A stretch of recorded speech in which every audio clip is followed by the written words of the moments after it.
Thank you. Governor Romney, it's 2013 and the European debt crisis has worsened. Countries are defaulting. Europe's largest banks are on the verge of bankruptcy. Contagion has spread to the U.S. and the global financial system is on the brink. What would you do differently than what President Bush, Henry Paulson, and Ben Bernanke did in 2008?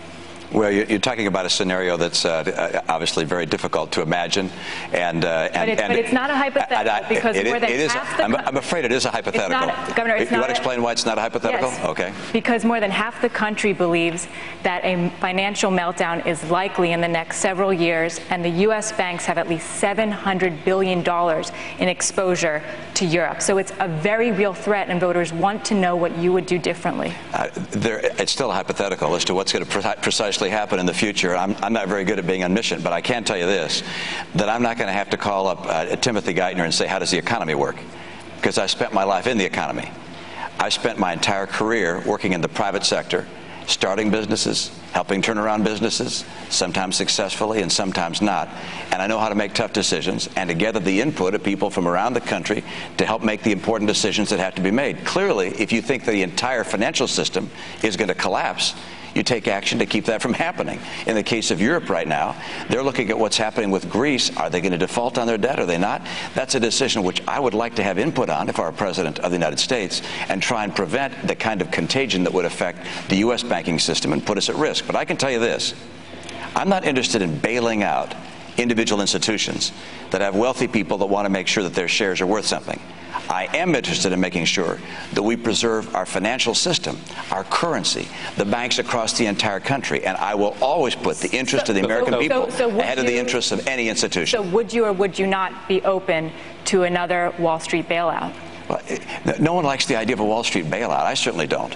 But you said in 2008 that it prevented the collapse of the financial system. There's no question but that the action that President Bush and that Secretary Paulson took was designed to keep not just a collapse of individual banking institutions, but to keep the entire currency of the country worth something and to keep all the banks from closing and to make sure we didn't all lose our jobs. My experience tells me that we were on the precipice and we could have had a complete meltdown of our entire financial system, wiping out all the savings of the American people. So action had to be taken. Was it perfect? No. Was it well implemented? No, not particularly. Were there some institutions that should not have been bailed out?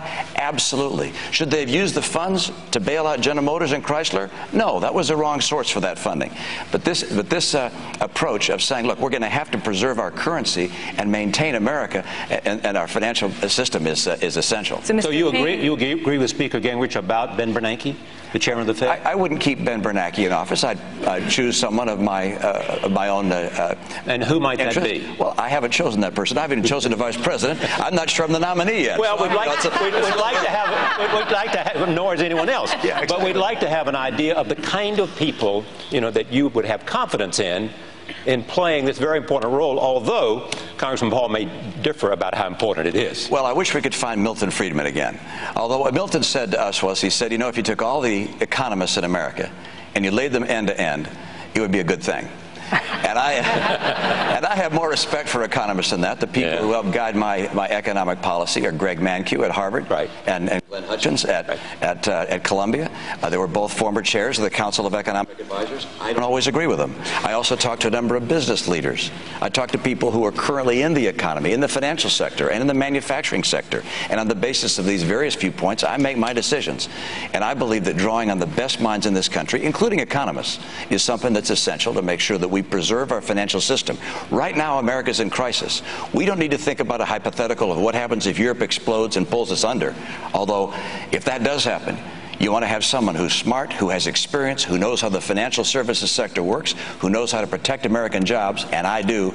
I've done it. And as far as you're concerned, there's no institution, no financial institution that's too big to fail. Well, no, you don't want to bail out anybody.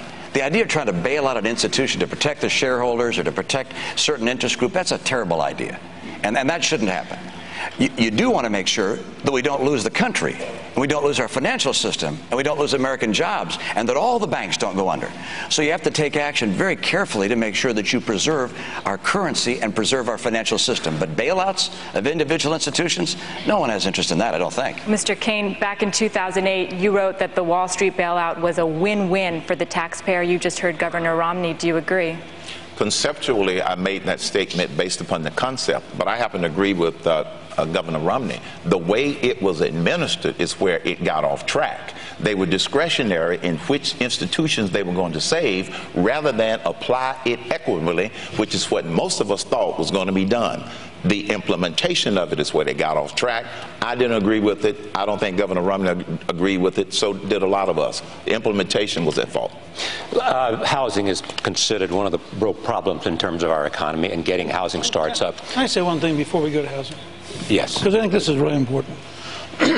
There's a real possibility that you can't have the euro and the Greek economy in the same system. There's a possibility we could have a meltdown in the next year. The thing that is most obvious looking back is that Paulson and Bernanke and Geithner didn't have a clue. Not because they're not smart, but because they were operating in a world that had suddenly changed so radically they didn't know. Right. One of the reasons I've said that the Congress should insist that every decision document from 2008, 2009, and 2010 at the Fed be released, as we are not any better prepared today for a crisis of that scale, because the people who were in that crisis and were wrong are still in charge. And I think we need to learn what did they do right and what did they do wrong, precisely for the reason you raised about 2013. Let me go to housing. What would you do? Would you get the federal government out of housing? Yes. Absolutely. I mean, there's no need to. Look at no Freddie Mac, no Fannie Mae, nothing. That's where the distortions come. That's where the moral hazard comes from. That's where the malinvestment, overbuild.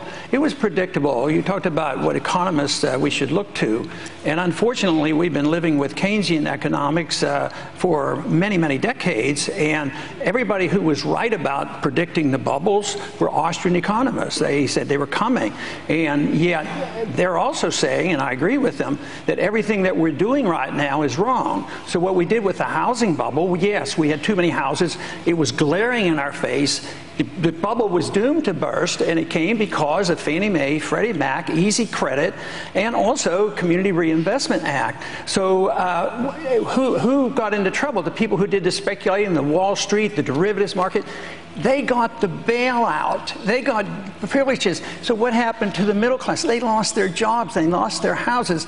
This whole system is all messed up. And what I hear here is just tinkering with the current system and not looking at something new and different. And it's a free market economy without a Federal Reserve System, with sound money. If you don't have that, you're going to continue with the bubble. And this propping up this debt and keeping the correction. You need the correction. You need to get rid of the malinvestment and the debt. The debt is the burden on the economy. All right, we'll be back. Take a break and be right back. Stay with us from Dartmouth, Hanover, New Hampshire.